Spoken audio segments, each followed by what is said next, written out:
پیدائش اس کا 45واں باب جو 28 آیات پر مشتمل ہے۔ تب یوسف ان کے آگے جو اس کے آس پاس کھڑے تھے اپنے کو ضبط نہ کر سکا اور چلا کر کہا، ہر ایک آدمی کو میرے پاس سے باہر کر دو۔ چنانچہ جب یوسف نے اپنے آپ کو اپنے بھائیوں پر ظاہر کیا، اس وقت اور کوئی اس کے ساتھ نہ تھا، اور وہ چلا چلا کر رونے لگا، اور مصریوں نے سنا، اور فرعون کے محل میں بھی آواز گئی۔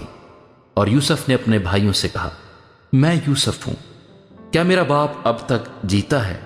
اور اس کے بھائی اسے کچھ جواب نہ دے سکے، کیونکہ وہ اس کے سامنے گھبرا گئے۔ اور یوسف نے اپنے بھائیوں سے کہا،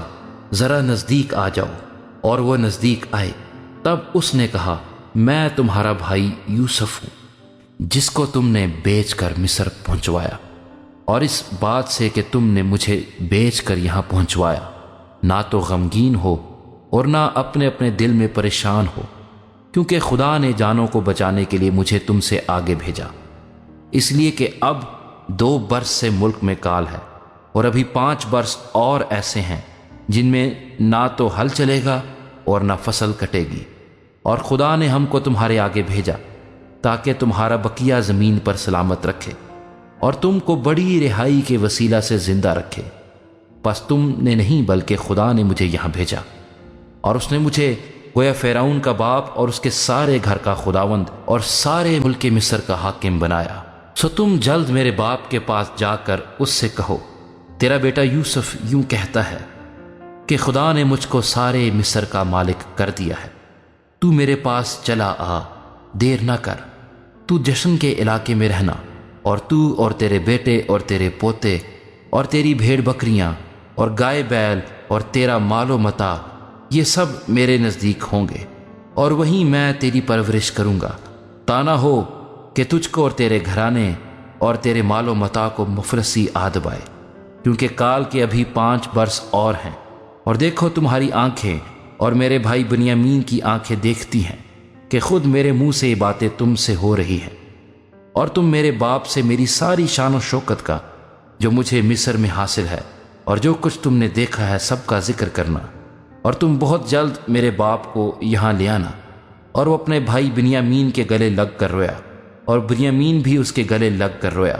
اور اس نے سب بھائیوں کو چوما اور ان سے مل کر رویا۔ اس کے بعد اس کے بھائی اس سے باتیں کرنے لگے، اور فرعون کے محل میں اس بات کا ذکر ہوا کہ یوسف کے بھائی آئے ہیں، اور اس سے فرعون اور اس کے نوکر چاکر بہت خوش ہوئے۔ اور فرعون نے یوسف سے کہا کہ اپنے بھائیوں سے کہہ، تم یہ کام کرو کہ اپنے جانوروں کو لاد کر ملک کنعان کو چلے جاؤ، اور اپنے ملک کو اور اپنے اپنے گھرانے کو لے کر میرے پاس آ جاؤ، اور جو کچھ ملک مصر میں اچھے سے اچھا ہے وہ میں تم کو دوں گا، اور تم اس ملک کی عمدہ عمدہ چیزیں کھانا۔ تجھے حکم مل گیا ہے کہ ان سے کہے، تم یہ کرو کہ اپنے بال بچوں اور اپنی بیویوں کے لیے ملک مصر سے اپنے ساتھ گاڑیاں لے جاؤ، اور اپنے باپ کو بھی ساتھ لے کر چلے آؤ، اور اپنے اسباب کا کچھ افسوس نہ کرنا، کیونکہ ملک مصر کی سب اچھی چیزیں تمہارے لیے ہیں۔ اور اسرائیل کے بیٹوں نے ایسا ہی کیا، اور یوسف نے فرعون کے حکم کے مطابق ان کو گاڑیاں دیں اور زاد راہ بھی دیا، اور اس نے ان میں سے ہر ایک کو ایک ایک جوڑا کپڑا دیا، لیکن بنیامین کو چاندی کے 300 سکے اور 5 جوڑے کپڑے دیے۔ اور اپنے باپ کے لیے اس نے یہ چیزیں بھیجیں،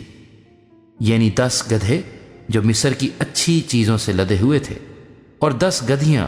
جو اس کے باپ کے راستے کے لیے غلہ اور روٹی اور زاد راہ سے لدی ہوئی تھی۔ چنانچہ اس نے اپنے بھائیوں کو روانہ کیا، اور وہ چل پڑے، اور اس نے ان سے کہا، دیکھنا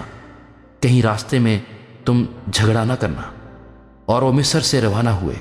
اور ملک کنعان میں اپنے باپ یعقوب کے پاس پہنچے، اور اس سے کہا، یوسف اب تک جیتا ہے، اور وہی سارے ملک مصر کا حاکم ہے۔ اور یعقوب کا دل دھک سے رہ گیا، کیونکہ اس نے ان کا یقین نہ کیا۔ تب انہوں نے اسے وہ سب باتیں جو یوسف نے ان سے کہی تھیں بتائیں۔